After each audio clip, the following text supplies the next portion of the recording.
They're off. Between horses, Lipliner trying to show speed up along the rail. Move it, baby.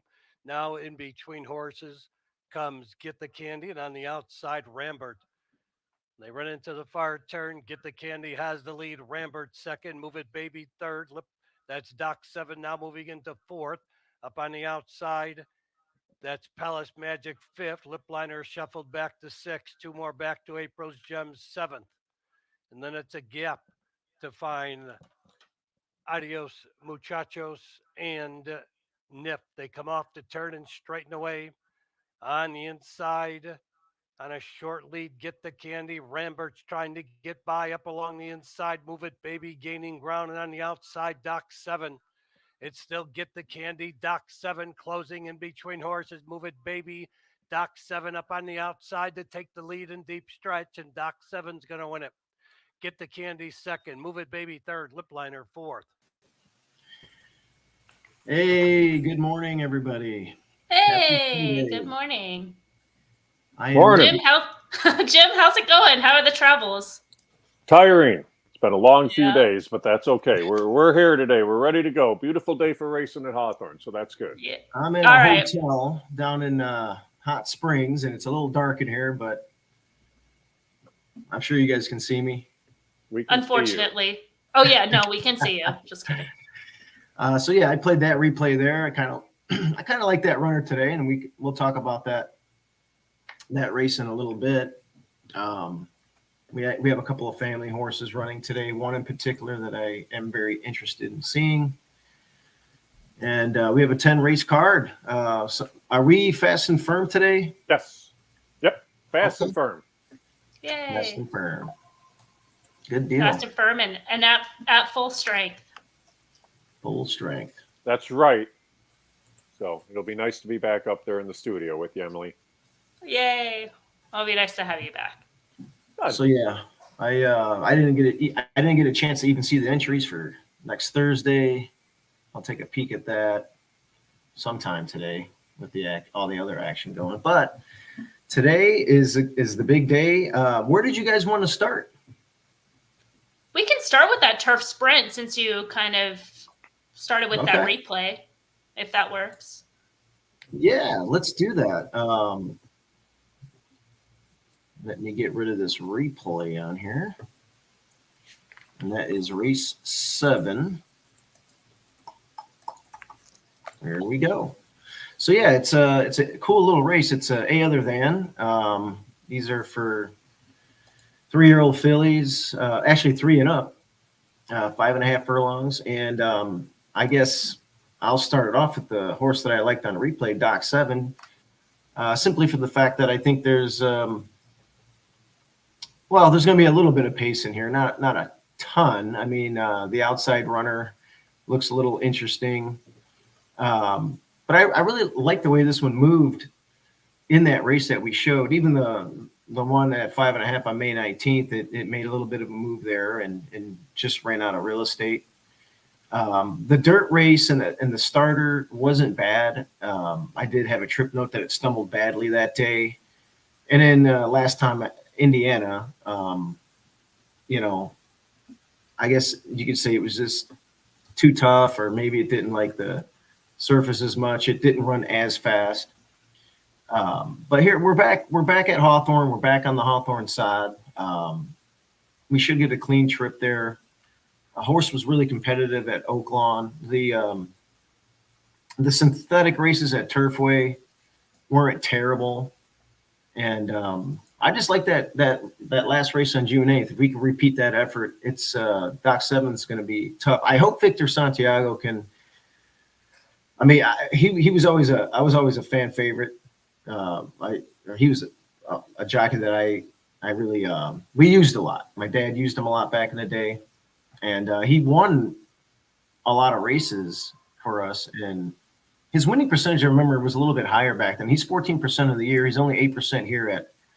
He won 2 on Thursday. He won 2 on Thursday. Okay, so yeah, he's probably starting to heat up a little bit, and yeah, up until that point, he wasn't riding all that well. I just, for whatever reason, it wasn't even necessarily like bad rides. It was just kind of like not the right rhythm, not the right feel. So I think the Mhm. fact that getting a couple wins, that helps with confidence. And I've been on the back of a horse, and like it just makes a difference, like all around when you're riding with confidence and having that. So I do think that is a positive in terms of Doc 7. This is a horse that, to me, from a physical standpoint, always looked like a turf horse. Definitely moves up on the surface. Obviously, on that July 17th race, they were looking for the grass at Horseshoe Indy. And we're also coming in on 17 days. So there's a lot of reasons to just kind of be a little bit forgiving of that effort. Timing will be key in terms of trip. All right, Yeah, it will be. Santiago has been aboard in the past, has the win on this horse. So Mojica's out, right, Jim? Is don't Mojica know. still out? I see him. He's riding the 8 horse. Oh, he's on the. He's on the 8, right? he's on Right. the So yeah, so it's even with that rider change, you're finding a replacement. Finding a replacement rider that's been aboard and has a win is a positive. So Doc 7's wouldn't surprise to me. I guess let's talk about the 8 a little bit, because I thought this is the horse that was going to be. I did the handicapping before the morning line, and I thought that this horse was going to be shorter. I could definitely play this horse back at 5-1, but has the tendency to break a little bit slow. Trip is going to be key. Maybe some ground loss with their run style in today's race shape. That gave me some concern. Again, I thought the horse would be shorter. Maybe it is. 5-1, I would upgrade the horse, but I think the odds are going to be short. Yeah. Which horse are you talking about? Grace Leads The 8, number 8. Right. Grace Yeah, I Leads laid it Us at Home. 7-2. Yeah, Yeah. and he may be shorter. I think that's the winner. I mean, Mojica probably had his choice between that one and Doc 7 and chooses Absolutely. this one. Yeah. So I Victor's mean, been riding well the Yeah. last couple days. Yeah. Can we talk about number 5, Star Wisher? Do you think the public is going to go to this horse coming off the layoff? That's the question. Yeah, I mean, consistent turf races is the one thing that leading into last year, I was a little surprised Tony Granitz picks this spot instead of looking for a spot in Indiana, which was the one thing that, just because they have so many Indiana bred races. So why are you coming here for this race? But again, it's looking for the turf sprint more than anything. So Well, they have entered since this year. They have entered 7 times at Horseshoe in Indianapolis, twice last week, right, with the races coming off the turf. right. So they want to get back on grass, and Yeah. that was the sole reason. Just turf. Tony Granitz used to be a mainstay on the Chicagoland circuit, so that's going to be the question. I don't know. We'll see what they take for money. They may not take as much money, but just the amount of races on the grass was kind of the reason that I laid it as a choice. And it could be that Grace Leads Us Home ends up going favored in here. We'll see. Yeah, I'm kind of hoping. I mean, I think Star Wisher is probably the winner in here. I think has a lot of intent, but I am less likely to take this horse as the favorite because of the layoff. And not even just the layoff, but most of the races have been longer, and they have been looking to run a little bit longer. So it's not necessarily like the horse can't sprint, but I just want some price compensation on Star Wisher, though. I kind of, writing the analysis, put that one on top. The other horse that's interesting to me is number 4, Diamond's Joy. Again, another horse that looks physically like a turf horse, was running in those non-winners of 1, June 9th and July 6th. Back on June 9th, had traffic trouble in there, not an ideal trip, and then raced against the flow on July 6th. Then they ran for a tag, which kind of creates some reservations. But again, that effort wasn't bad at all. That was a very fast pace, both early and late. So it can be an upgrade, especially with the cutback in distance. So if there's a better number there, I would kind of shift to Diamond's Joy. Yeah, you got the connections there, obviously. Can't discount a Chris Block runner. Back to the 5. I like when horses are making their 4-year-old debut. I just feel like we're in August now. Like, why didn't this 4-year-old debut come in like April? You know, and well, I mean, again, they have tried. The first time this horse was entered was back on May 9th, and that Really? race So was taken off the turf. They've been trying to get this horse in a race since May. Yeah. Wow. May 9th, June 16th, June 24th, July 5th, July 11th, August 1st, August 7th. That's crazy. Okay, well, I think that's good information. I mean, so probably not a physical issue, just bad circumstance on that one. Yeah, with Doc 7, I mean, for me, the other reason why I like it, limited sample size with the number of races on turf, and it hasn't disappointed in any of its starts. It's had a good career, seven wins in its life. Maybe it can get a renaissance now as a 6-year-old on turf. And, they tried to get it on turf last time in Indiana. I guess it rains a lot there. A little bit. So they missed out on that one.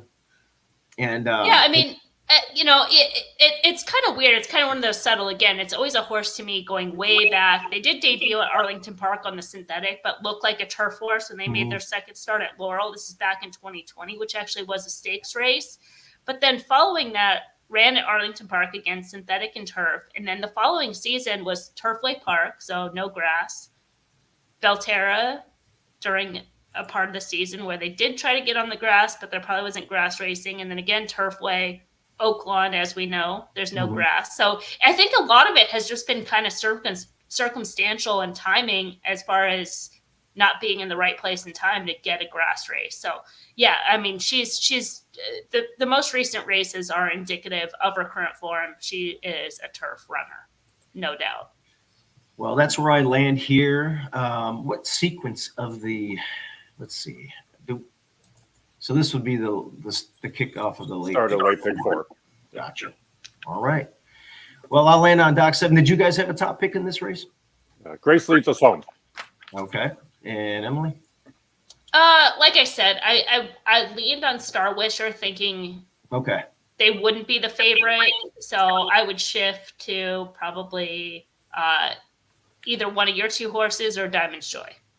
Depending on the odds. Very, very good. All right. Where did you guys want to go next? Hey man, I'm letting you pick. I'm just happy. All right, I'm gonna go. Well, I'm gonna go to the next race, and this horse has been. God, this horse in the morning. So I'm gonna go to the family horse, Champagne Mike. It's 15-1, and it should be 15-1 based on the two starts that we've seen now. The Oaklawn debut was visually really good. Didn't beat anything, but was visually very good. The race on June 2nd, it got smashed at the start, and I don't know if I sent you guys the photo. Maybe I sent it to you, Jim. I'm not sure, but it had a big gash on its leg. I mean, there's significant blood and all that stuff. So we had to heal and fight another day. The race on June 29th, just got in a, it broke out of the one hole. It got in a crazy speed duel that day. Both he and the other runner, I could pull it up, but they just pounded each other into oblivion and just died. Stranger Range was the runner that day. Yep, Hugo Rodriguez horse. Yep. Yeah, and he was very rank in there. So we do have our rider switch to Cohen. We're stretching out now. The mornings. I mean, my brother's pretty much glowing about this horse, wanting to stretch him out. He's galloping strong and ending his works really strong. So we're excited about the two turns here. We're thinking he's definitely going to outrun his odds. I'm going to be playing this horse today, and I'm definitely going to have him involved with any of the, trifectas and exactas and things of that nature. So Champagne Mike, I think, of the two family horses running today, we also have Catholic Sue on the undercard. This is the one I'm really interested in watching today. I love that you just called it the undercard. I love that. Yeah. He's running a freaking race too. Well, after the Derby here, he's running on the undercard, right? Yeah. I love that.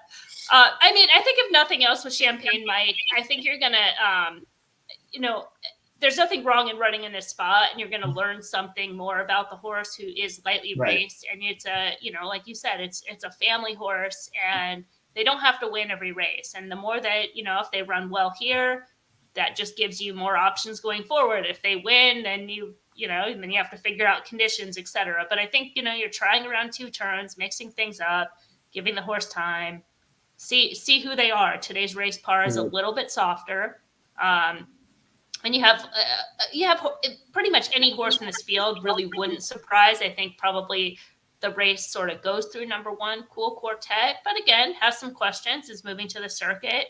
Class-wise is closer to a lateral move from those most recent races, so is going to have to show a little bit more. And then number 7, Valiant West, I think also is a contender in this race and might not look like it, just people looking at kind of running lines and finishing positions, the 4th, and kind of well beaten. But those are all races that timing wise started off the form cycle on June 21st, and then the July 6th race improved their speed figure, wheeled back in a week on July 14th, improved their speed figure again. So everything just going in the right direction. Catch the softer race par today. Moving to the outside from the inside. I think that this horse is in the spot where he's going to run his A race. But again, you're not looking at any horse in this field that's a big standout over another. So cycling back to your horse, if he's able to find that debut figure and a little bit more right on par with all those other runners. So wait a minute, you're off Danville now?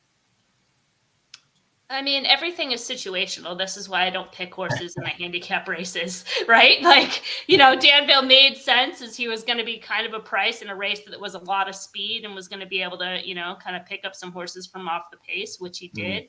But actually today's race is kind of a higher race par, and I think he'll kind of run the same race, and not quite a winning race, but gets a check.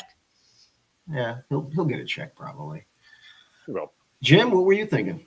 Tricky race. You got 2 12-time winners and 3 one-time winners in this race. So it's a really weird race. I don't know if it's even truly an allowance bunch. It's a bunch of horses, I think, coming together to run in an allowance race is the way that I put it.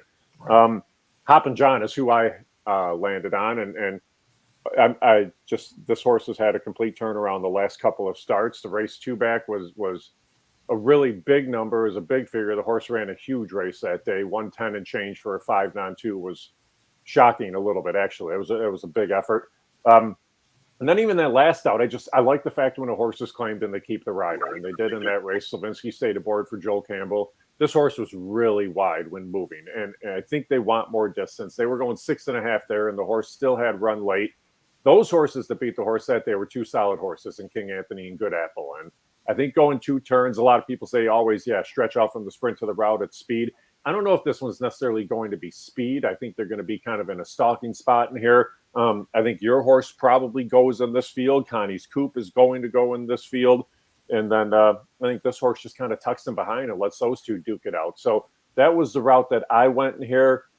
Category 10's an intriguing horse, but there's a reason this horse was consistently running in condition 25 claimers instead of the A other than. It's just that's kind of what the horse is.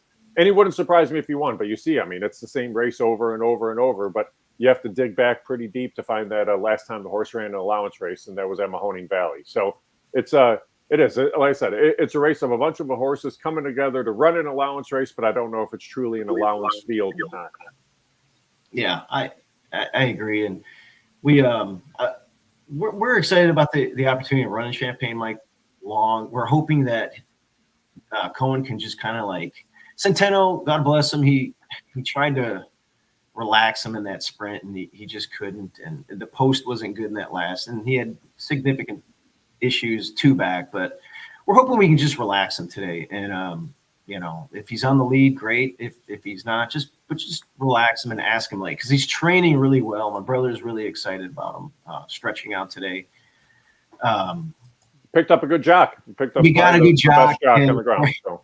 We're hoping we can just relax them out front there and see what happens here. This is a misfit bunch that they're all looking to. I mean, they're all going to go in different directions after this race. Someone's going to move up. Someone's going to go back down to 5 or 10,000. Could see some distance changes, surface changes. That's what makes it kind of an intriguing race for sure. And it's a good spot again for you guys to take a shot. can we talk about race 5? Because Yes, I we think this is can. a race. We'll go back to the turf for race 5, closing out the late pick 5 sequence. I think Madeline Bell can get beat in this spot and is going to be a big favorite.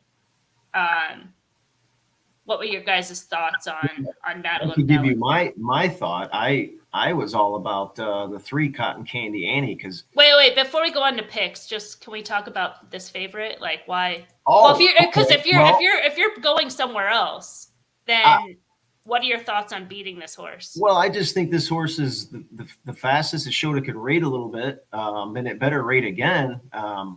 It's pretty. It's going to be a contentious pace in here. I know it's a 5.5 furlong sprint, so yes, you have to go, but and it's going to be fast, but it might be abnormally fast today. I just think that it's going to be super quick early. The fractions are going to be carving out quickly, and Mojica, he wins a lot of races, and he fits this horse like a glove, and gonna have to give it that probably a similar ride that it got last time if it wants to win today.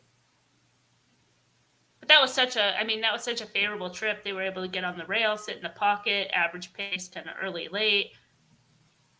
It was a soft race par for the level. Today's probably closer to a lateral move. Jim, where did you think Madeline Bell was a standout? I don't think she's a standout. I landed on her, but I like Steve, actually backed her up with the other Armando Hernandez horse, only for the fact that is she going to run? She's been entered in some spots that she could have stayed in, probably should have stayed in, and probably could have won if she was right and ready to go. And that was the thing that I was a little surprised with, that she didn't run in some of those. I think one of them might have even been an A other than on the turf where she probably could have won. But that was the one thing for me. And then you look back, you run that race, you have a work back on July the 26th. And the last time this horse worked was 10 days before the last start, which was a winning race. And now you're looking almost 3 weeks in between works there. So that was the thing for me with Madeline Bell. I think if she stays in, she's going to be tough. I really only think Frosted Eclair is the other one that could go with her. Yeah. And I don't know if if that one does or not, only for the fact that Frosted Eclair is a different horse on turf. Frosted Eclair on the dirt is go. Wing it, go, wing it, go, wing it, go. You look at the turf race, that's the last out. You look at the turf races last summer, only one time did this horse find itself on the front end, and that was 2 turns. But the other races was more of a tracking, stalking trip. So I think if you're staying on the grass and you're in here, I think Madeline Bell makes the top and takes them all the way around. But I would not be shocked if I went in this morning, got scratches, and they said Madeline Bell was scratched and Cotton Candy Annie was staying in.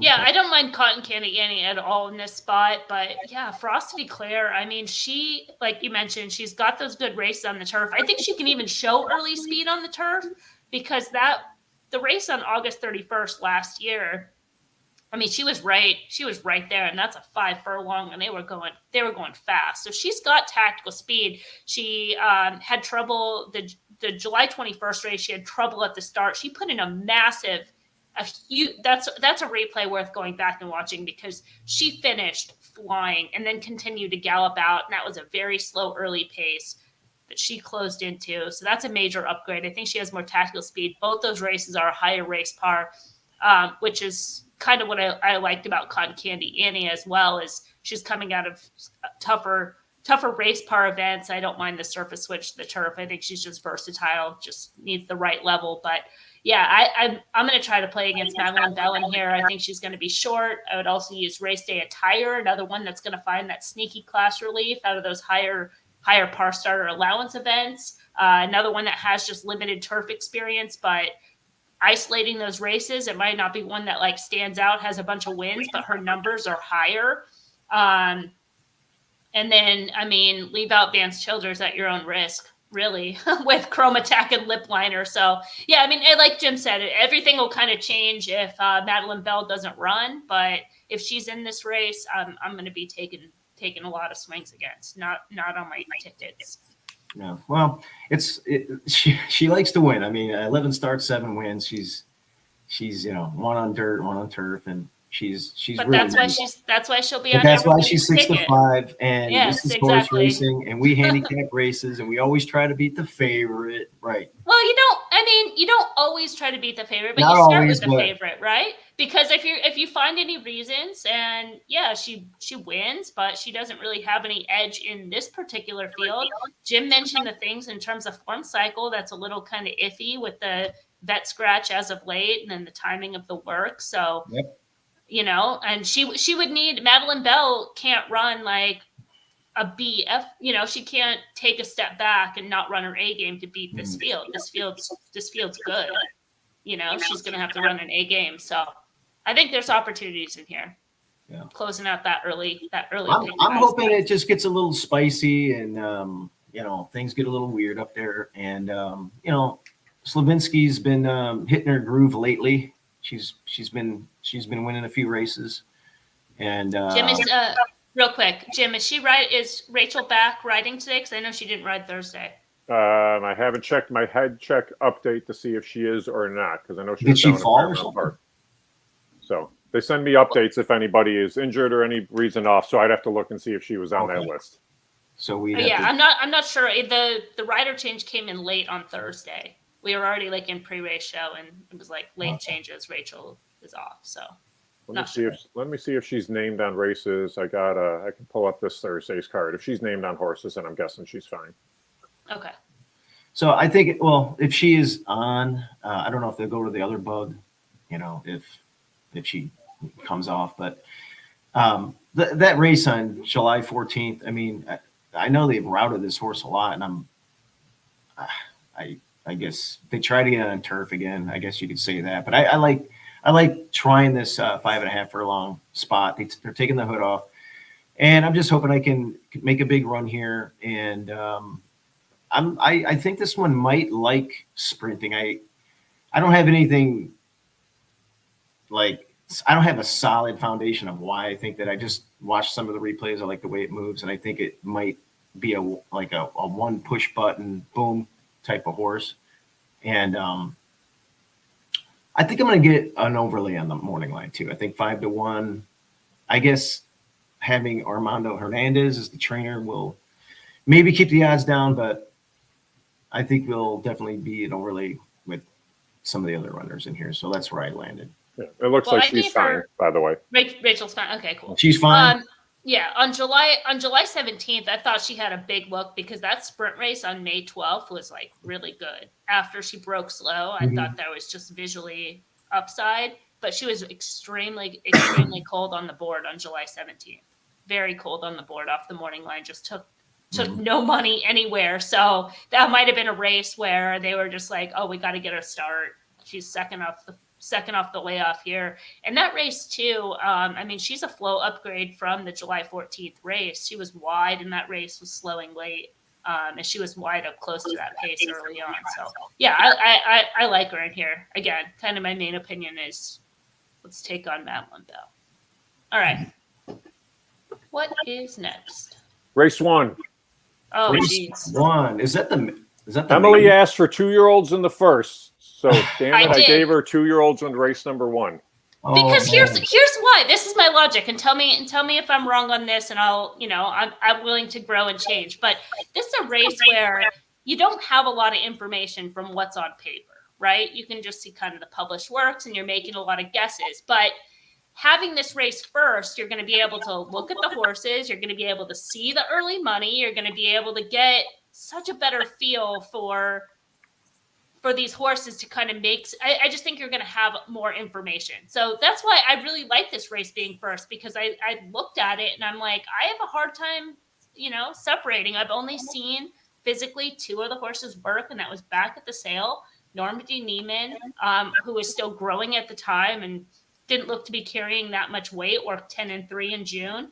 Robert's Moon kind of looked like a horse that wants more ground and a little bit on the turfy side. So those are things that once I can see the horse in the paddock, you can see their conditioning. You can kind of see which ones are race ready.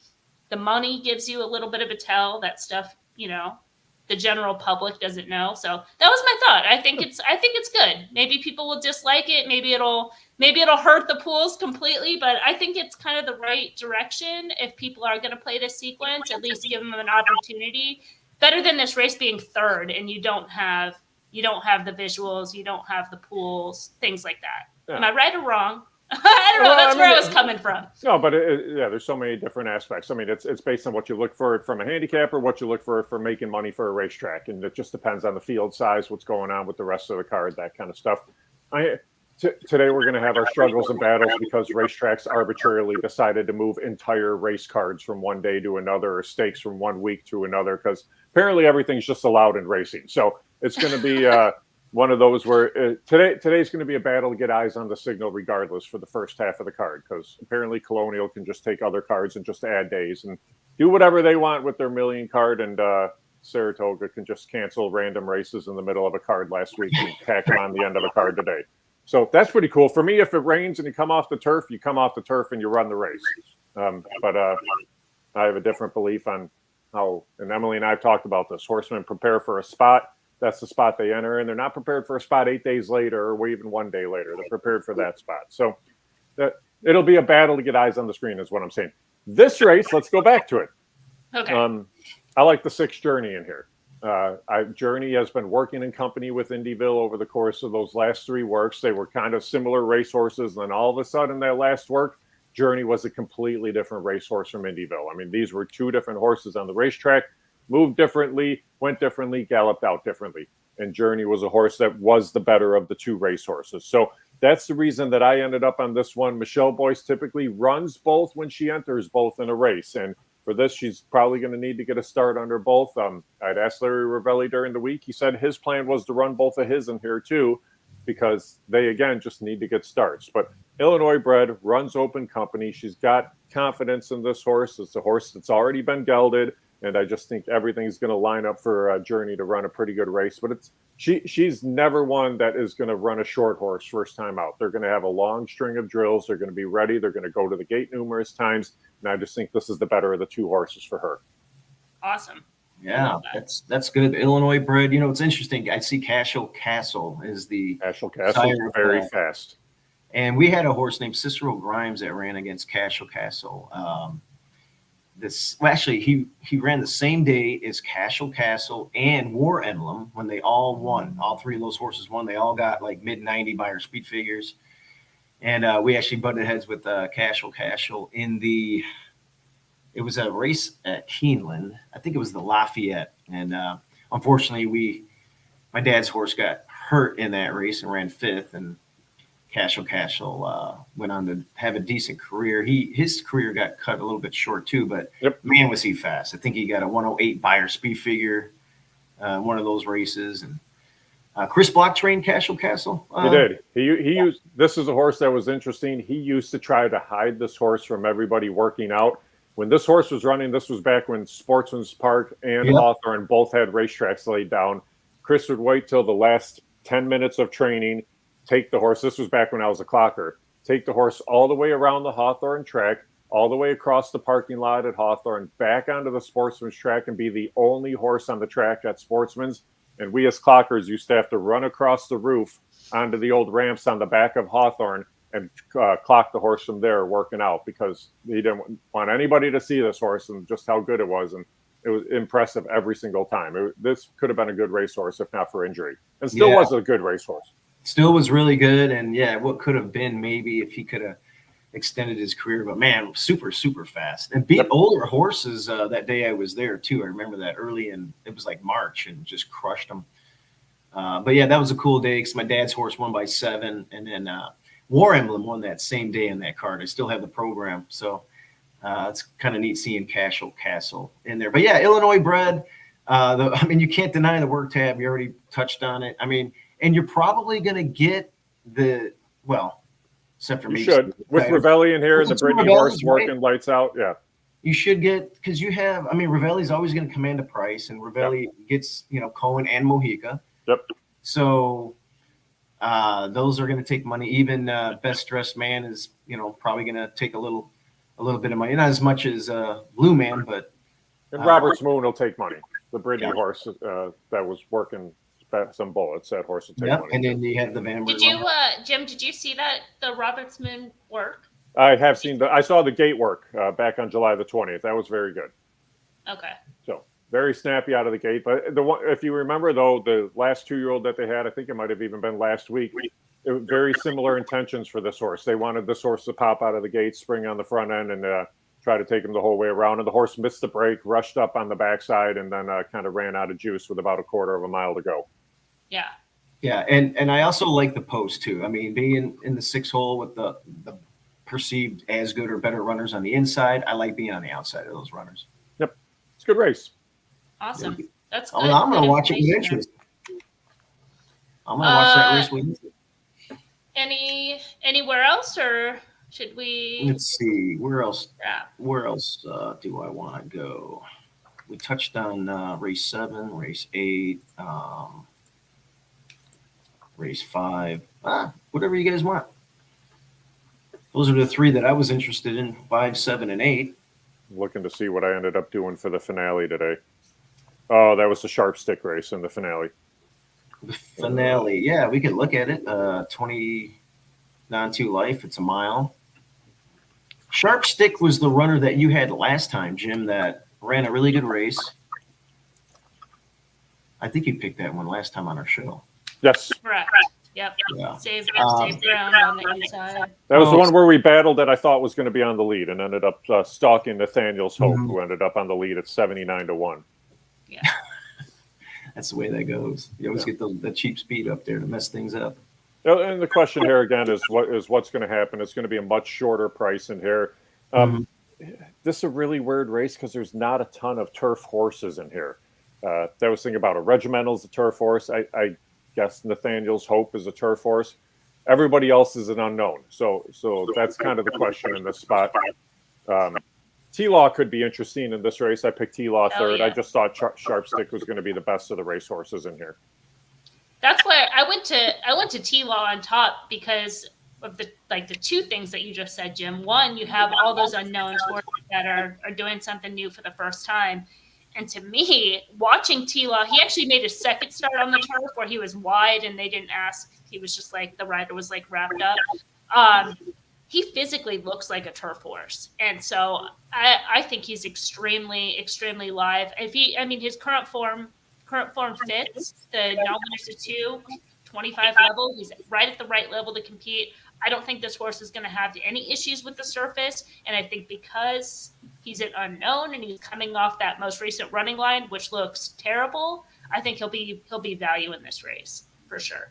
Yeah, I was just looking at some of the siblings and some decent siblings on turf. And, this one did have one race on turf, but it was, let's see, Indiana. It looks like it was on the outside, pressed That was the race I was just talking about, where the horse was wide and the rider didn't okay, ask that's for what run. you were talking about. Okay, so yeah, that was They broke from the 10 post. It was a very fast early, very fast late. The horse just never. That is a type of race. Okay. If the horse wins that race, you're like, this is the greatest horse of all time.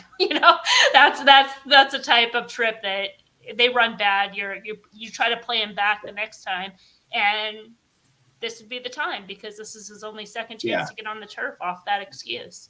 Yeah, and it definitely looks like it fits, and they tried the allowance race last time, whatever. God, I still can't believe Coach Jimmy D stumbled out of the gate that day. Would have won a bunch of money. Anyway,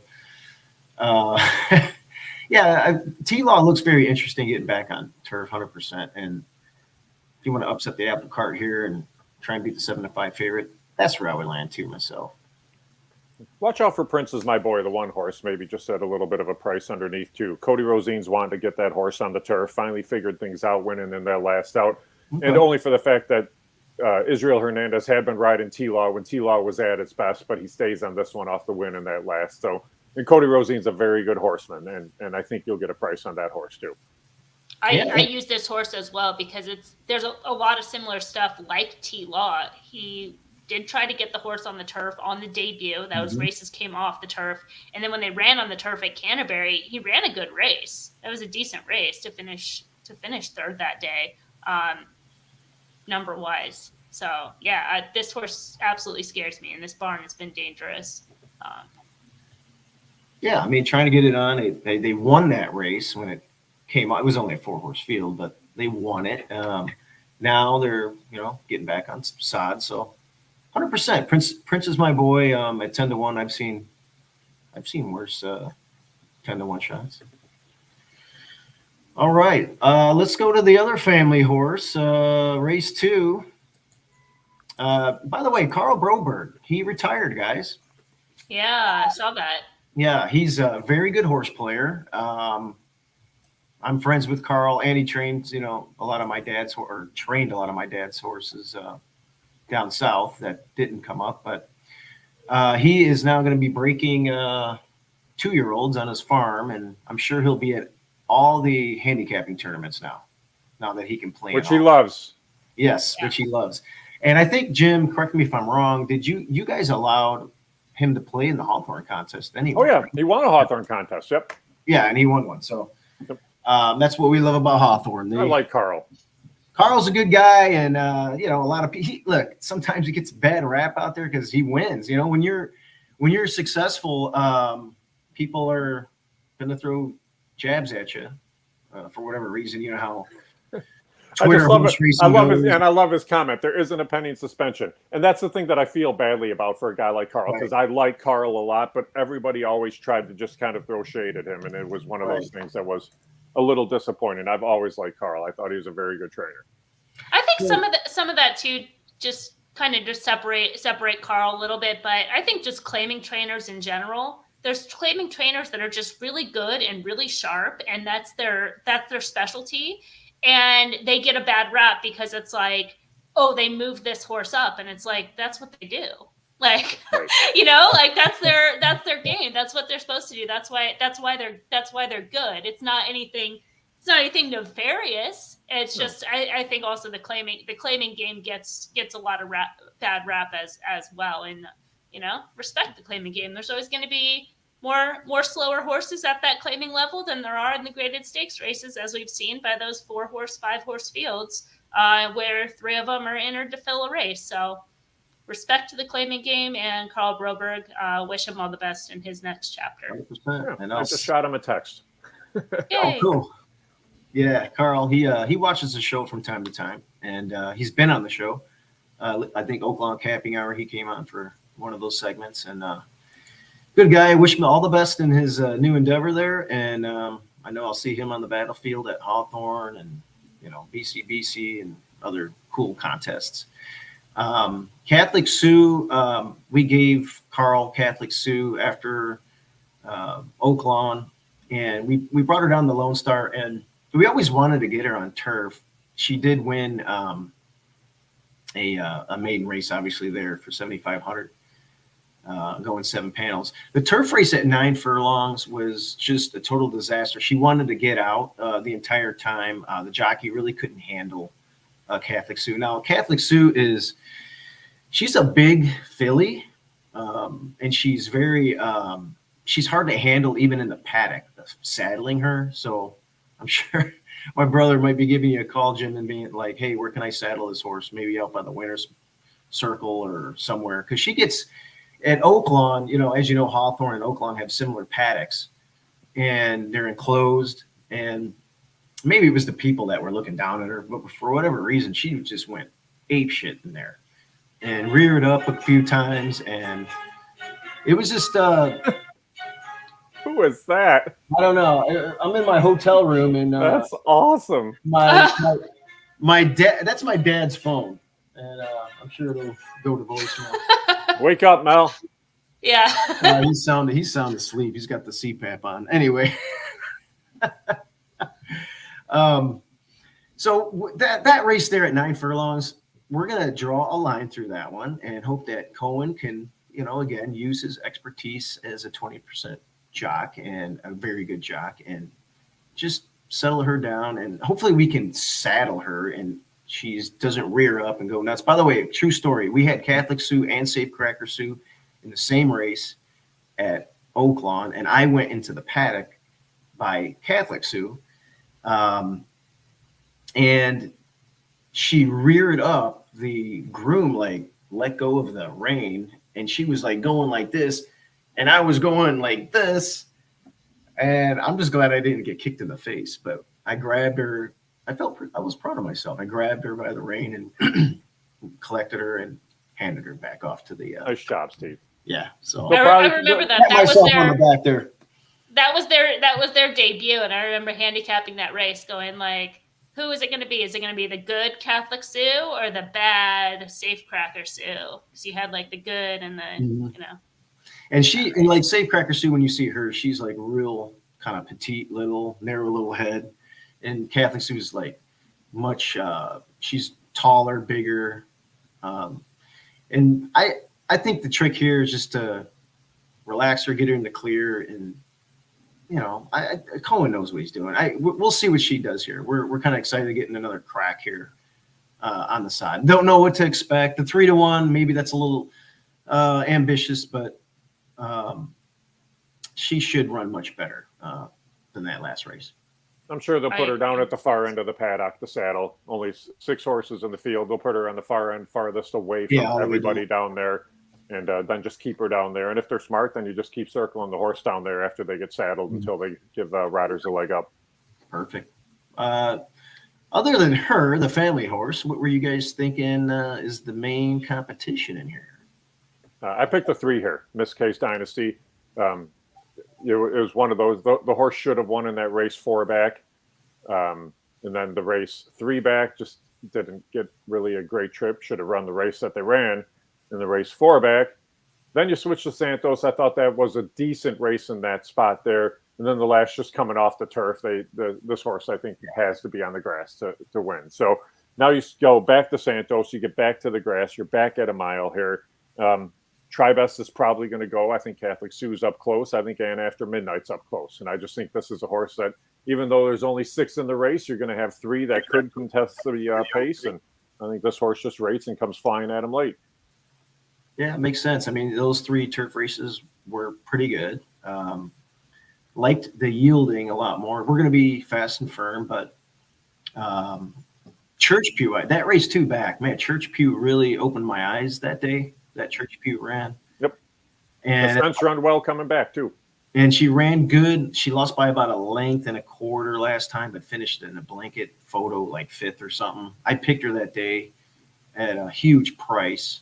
I don't know if it was on here or maybe I know I bet her. But yeah, Tribeless is probably. I mean, you're on the inside. You showed a lot of speed. You almost wired. Slavinsky's, probably going to utilize that inside post and speed and just go. So I agree with you there. The block runner, you always have to be.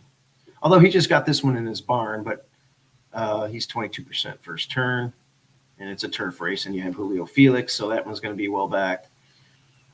Yeah, I do like your pick. I mean, getting back and the hood. I mean, what do you make of adding? Just, I guess they used to have the hood. They took it off last time, so they're like that didn't work out, even though it was a dirt race. So they just said, yeah, let's put the hood back on where it could focus. And again, for the 20-2, not sure just who really is this type and who isn't. So that's the thing. You get a lot of answers here too. By the way, Rachel was riding it in Indy on Thursday. I was just looking back through some of the notes. Oh, so okay. That's why you didn't see her at Hawthorne. She was at Horseshoe Indianapolis Thursday. Got it. Okay. 6 is going. So yeah, we'll see. We'll see what the 1 and 6 do. We'll see what Catholic Sue does. And well, that's what I'm thinking early. But Catholic Sue, I don't know if she's going to be on the lead. She'll probably be stalking those 2, I would imagine. But who knows? And if she does, she can win, definitely. Mm-hmm. Yeah, I don't think she'll be on the lead. I agree. Like last out, that's a total line through race. She's better when she's outside horses, and she has enough tactical speed, but she's not a need the lead type. And in this field where you have all those confirmed front runners and Anna After Midnight on the outside, she'll just be kind of sitting a free trip, and she could be positioning herself to get first run on Miss K's Dynasty and Roar Silence. And this race really does set up for a horse to sit right off the pace. So those are the 3 that I would land on: Roar Silence, Miss K's Dynasty, and Catholic Sue. Just from a pace standpoint alone, they should get the trip. interesting little race of 6. So yeah, the 2 family horses today. Lots of question marks with those 2. I'm excited. Actually, looking at the race, I am excited about Catholic Sue too. Trying the turf again in this compact field and seeing if she can make some noise. The undercard horse. The undercard horse. I love that. Did you guys have any other horses that you wanted to mention or talk about before we wrap things up? I'm good. I think So- I am too. Yeah, we'll just wait until after scratches and Jim and I going on doing our thing in the old pre-race. Yeah, There so you'll be. Champagne Mike, if maybe he'll pop my eyeballs out. Again, with these horses in the morning that are always, he's always been like one that we're like, wow, he's doing so great in the mornings. I don't want to fall into that morning glory category. So yeah, I was talking to my dad about it. He's like, even like, yeah, I mean, we got these excuses, and he's working good all the time, but you got to show it on the racetrack. So hopefully, even in the debut run though, if you look at it, they went 47 to change that day. It was kind of like a route race that was a sprint. So we're hoping he can relax like that with Cohen today and run a little bit faster than he did in the debut and, blow up the tote board. Good thought process. I Why like not? it. Jim's thinking, yeah, okay, yeah, right. No. Anything can happen. Like I said, I'm working on minimal sleep and a lot of driving lately. Yep. So Yeah. just happy to be home for those a couple races, days. like to Jim's point, it's a lot of horses that are just running in an allowance race that aren't necessarily allowance horses. So a lot of Right. that just comes down to trip. And if you happen to be in the right place at the right time, you don't have to run the fastest race of all time. Right. You just have to win. So yeah, good luck today with the races. I was on the lake all day yesterday on the Sea-Doo, and man, somebody died on the lake. They Oh fished. my God, I didn't see that turn. They What'd you fished the do? body. They fished a body out of Lake Hamilton. yesterday. Okay. I don't know what happened, but I'm sure it'll be in the paper over here locally. I'll look at Wow. see what happened. Now I'm going to text R.I.P. Nancy and find out about that one. Yeah, she might know about that. Oh my gosh. Emily, you got That's the a dog. great At the dark track? way to end the show. Well, what'd you ask me? You got your See? dog you're gonna have your dog at the track today? You Frosty? know what? I think I am. I think I Frosty, am. right? Frost, yeah. Frost. Hey, Yeah. Frosty. Frosty works too. Yeah, I'll bring him. Sometimes if it's like it's going to be really hot, he just kind of is suffering up there. So I think today will be a nice day. Nice day to minimal Good sweat. stuff, up man. in the I wish I was there today, man, getting those tacos. And let's see, today I don't know if my brother has his kids or not, so I don't know if I'd be in Lake County or Cook County, part of the track, but I always have fun at You'll home. be fine. You don't wish you were here. You wish you were on Lake Hamilton again. I'll- Don't lie. Just stay safe. Don't Yeah. add no. I'll be more playing the adds to races body today. count. And I'll be watching from afar. And good luck to your selections, everybody. And go Champagne Mike and Catholic Sue. You got it. All Good right, luck. everybody. Excellent. All right, Thank you guys. all for watching. We'll talk next week. All right. Later, guys. Bye.